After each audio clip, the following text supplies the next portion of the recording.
Shalom, Assalamualaikum warahmatullahi wabarakatuh. Perkenalkan, nama saya Reni Kesha Angelita Enok dari kelas A4 Keperawatan semester 3 dengan NIM 22142011148, mahasiswa Universitas Pembangunan Indonesia Manado. A. Upaya-upaya pencegahan primer pada sistem reproduksi. Pencegahan primer adalah pencegahan yang sebenarnya. Pencegahan ini dilakukan sebelum terjadi penyakit dan gangguan fungsi dan diberikan kepada klien yang sehat secara fisik dan mental. Pencegahan primer meliputi segala bentuk kegiatan yang dapat menghentikan kejadian suatu penyakit atau gangguan sebelum hal itu terjadi. Pencegahan primer juga diartikan sebagai bentuk pencegahan terhadap terjadinya suatu penyakit pada seseorang dengan faktor resiko. Tahap pencegahan primer diterapkan dalam fase pre-patogenesis, yaitu pada keadaan di mana proses penyakit belum terjadi atau belum mulai.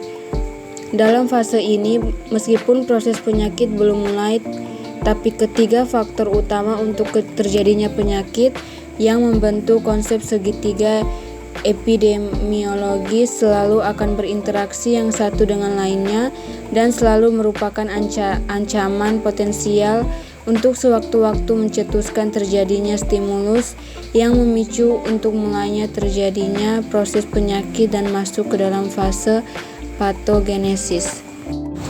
B. Upaya-upaya pencegahan sekunder pada sistem reproduksi. Pencegahan sekunder berfokus pada individu yang mengalami masalah kesehatan atau penyakit dan individu yang berisiko mengalami komplikasi atau kondisi yang lebih buruk. Pencegahan sekunder terdiri dari teknik screening dan pengobatan penyakit pada tahap dini untuk membatasi kecacatan dengan cara menghindarkan atau menunda akibat yang timbul dari perkembangan penyakit. Pencegahan sekunder merupakan pencegahan yang mana sasaran utamanya adalah pada mereka yang baru terkena penyakit atau yang terancam akan menderita penyakit tertentu.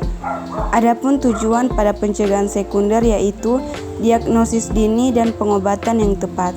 Adapun beberapa pengobatan terhadap penyakit masalah sistem reproduksi dapat melalui obat dan operasi. Pencegahan sekunder merupakan pencegahan yang dilakukan pada fase awal patogenik yang bertujuan untuk mendeteksi dan melakukan intervensi segera guna menghentikan penyakit pada tahap ini, mencegah penyebaran penyakit, menurunkan intensitas penyakit bila penyakit ini merupakan penyakit menular, untuk mengobati dan menghentikan proses penyakit, menyembuhkan orang sakit serta untuk mencegah penyakit menjadi berkelanjutan hingga mengakibatkan terjadinya cacat yang lebih buruk lagi. C. Upaya-upaya pencegahan tersier pada sistem reproduksi pencegahan. Tersier dilakukan ketika terjadi kecacatan atau ketidakmampuan yang permanen dan tidak dapat disembuhkan. Kegiatan ini ditujukan untuk melaksanakan tindakan rehabilitasi yang bertujuan membantu klien mencapai tingkat fungsi setinggi mungkin sesuai dengan keterbatasan yang ada akibat penyakit atau kecacatan. Pencegahan tersier berfokus pada proses adaptasi kembali. Tujuan utama dari pencegahan tersier adalah mencegah cacat, kematian, serta usaha rehabilitasi. Rehabilitasi ini terdiri atas yang pertama, rehabilitasi fisik, yaitu agar bekas penderita memperoleh perbaikan fisik semaksimal-maksimalnya. Kedua, rehabilitasi mental, yaitu agar bekas penderita dapat menyesuaikan diri dalam hubungan perorangan dan sosial secara memuaskan. Seringkali bersamaan dengan terjadinya cacat, badannya muncul pula kelainan-kelainan atau gangguan mental. Untuk hal ini, bekas penderita perlu mendapatkan bimbingan kejiwaan sebelum kembali ke dalam masyarakat. Ketiga, rehabilitas sosial vokasional, yaitu agar bekas penderita menempati suatu pekerjaan atau jabatan dalam masyarakat dengan kapasitas kerja yang semaksimal-maksimalnya sesuai dengan kemampuan dan ketidakkemampuannya. Keempat, rehabilitasi aestesis, yaitu usaha rehabilitasi estetis perlu dilakukan untuk mengembalikan rasa keindahan, walaupun kadang-kadang fungsi dari alat tubuhnya itu sendiri tidak dapat dikembalikan. D. Upaya-upaya pencegahan primer, sekunder, dan tersier pada sistem reproduksi wanita. Yang pertama, Kegel exercise.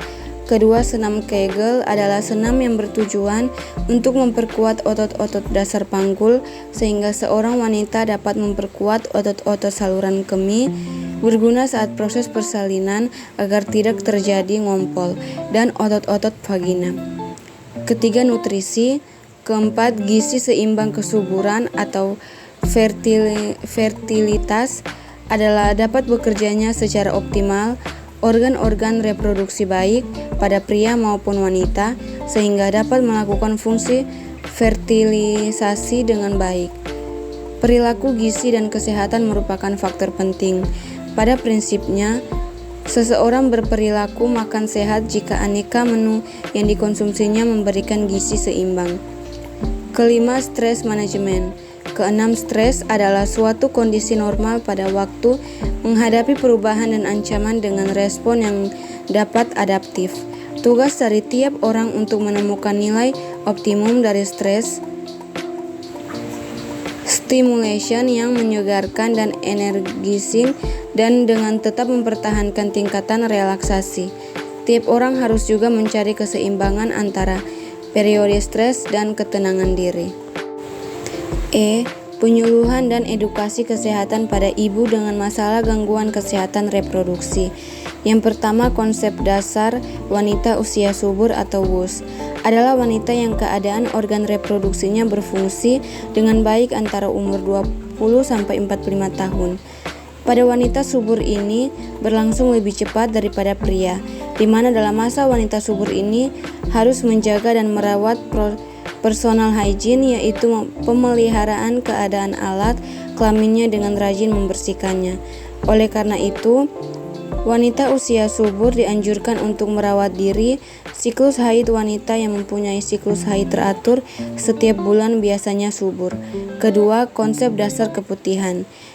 Istilah keputihan merupakan istilah lazim digunakan oleh masyarakat untuk menyebut penyakit kandidiasis vagina yang terjadi pada daerah kewanitaan. Penyakit keputihan merupakan masalah kesehatan yang spesifik pada wanita. Tanda lain yang tampak adalah lendir putih berlebihan, dapat berupa gumpalan seperti keju dan tidak berbau.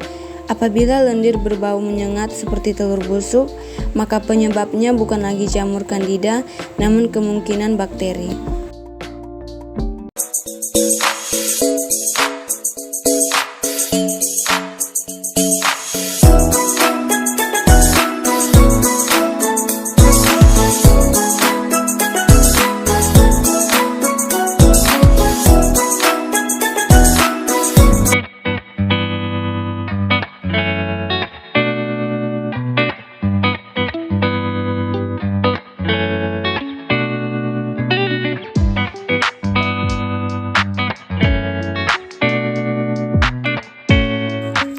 Ayo segera daftar menjadi mahasiswa Universitas Pembangunan Indonesia, Manado.